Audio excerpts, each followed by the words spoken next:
he's whirling these slaves over his head, and he's using them as weapons against me.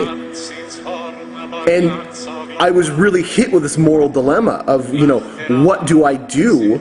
Because I don't want to hurt. And even the reptilian slaves, I felt this immense compassion for. And I can't understand. It's the first time I've ever seen reptilian slaves. It's the first time I've seen it. Not that it surprises me, but it was very hard to see it. It was very hard to see it in that place of full transfer into the astral world. So I could see what that was. And I felt almost like I need to help them too. Like I slightly stepped out of the targeting reptilian and into more of, we just have to target the tyranny involved. But this particular group is so steeped in that type of tyranny and in type of power possession and hunger for power that unfortunately we have to defend ourselves against them and those who seek that kind of power, seek to take that from others. And so I hurled Mjolnir as hard and as fast as I could when an opening appeared, and just pray, and I still pray, that no one else other than that reptilian king, who I think, just from what he was wearing, seemed to be royalty. I hope only he was hit. The hit seemed to rip through most of the chains and let those souls go. So it was just me and him and my hammer back in my hands. And as we ripped and tore at each other, what usually is a pretty easy conflict because of Thor, this individual, this reptilian, was not, you know, a one-pump chump. He had some serious backing, and and I can tell just from the expenditure alone that my getting better suddenly, my cough and my sickness returned this morning. But I'm very willingly to go through that for what I'm able to do. And we fought and we grappled and scrapped, and my thumbs were trying to get into his eyes, and I was trying to force Mjolnir into his mouth. He was trying to rip my heart out and tear up my ears and face, and it was just a very, very angry conflict. I just, you know, I don't know, I mean, I can't go blow by blow, but the amount of obscenities, both like storms out of our mouths at each other, and I finally got to the point where I hit him enough times with Mjolnir to get him down and back to the ground, and I could begin to really mount up on him and hammer him from the top down.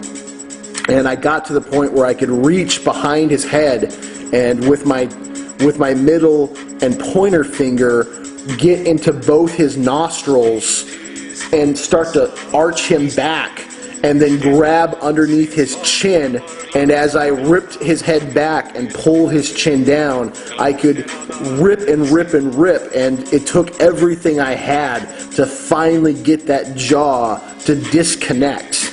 And then as I got that jaw to disconnect, I could start ripping on the neck. And it wasn't just the fact that I wanted to break the neck.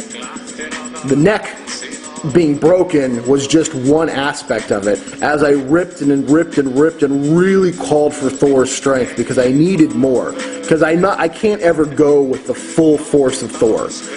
My astral body would literally rip and explode if I tried to have all his strength in me. It couldn't happen. It way could not happen. Thor is just so mad. It's like if Earth tried to encompass Jupiter. There would be no room. so I can get little pieces of it. And I said, red all thing, I need more. World Warder, please. And I could feel an injection more come. And as I'm feeling like my whole astral body is on the verge of just full evisceration because there's so much, I finally got my fingers through that thick, dense, whatever it is, astral substance that makes up the projection of a reptilian entity, and I was able to get my fingers in there, and I was able to finally rip the head clear off, cleanly no, but clear off, and fiddle around with the throat and all the connective tissues until I could pop this head right off. And in a berserker roar that I could never reproduce unless I was in that moment once again, I felt the entire surface and whole astral world rumble, and enough to make all the fighting stop, and I could see a largely victorious army of Mars scattering a large portion of a reptilian force. And as I roared with this head, with this king's head in my arms, and roared with it now, holding it over my head as a rally point, this can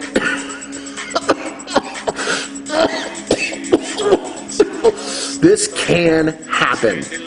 It is possible. It is very possible. And everything went into like this brilliant red and white. This light just dazzled out, and suddenly I was standing at the foot of Mars, and I'm holding this head in my hands, and he looks at it, and he reaches down and he takes it from me, and all the skin and all the ooze and all the fluid just dissipated, and here is this reptilian skull, and he puts it on the top of his spear, and he holds it above his head, and he says, "This is the rally point," and shows me this clear image of this reptilian skull pierced and riding on top of his spear. And then for I don't know how long I looked and gazed at that, and then woke up into this physical reality again, and I feel like I've been hit by a truck. But that image is so clear, and I get it now. That is a focal point. And I want everyone to use whatever imagery they want. Whatever it looks like to them is fine. As long as we focus on that image, we can have direct connection and energetic connection to that particular moment. And then as everyone else starts to build up with that connection, you can also then go and help and lead a force against these entities, because the reptilian race is a dying one. Their physical bodies, while they persist for a long, long time, are starting to fail them, and more of them are starting to flood into the interdimensional world, and they have to come to the astral world to do it. And really, this earth is being seeded for an invasion. And it's not necessarily going to be a physical one, but humans are being put into trances. They are being genetically altered and mutated. And it's seemingly for good reasons that we would come up with all this genetic information to boost our physicality into a new realm.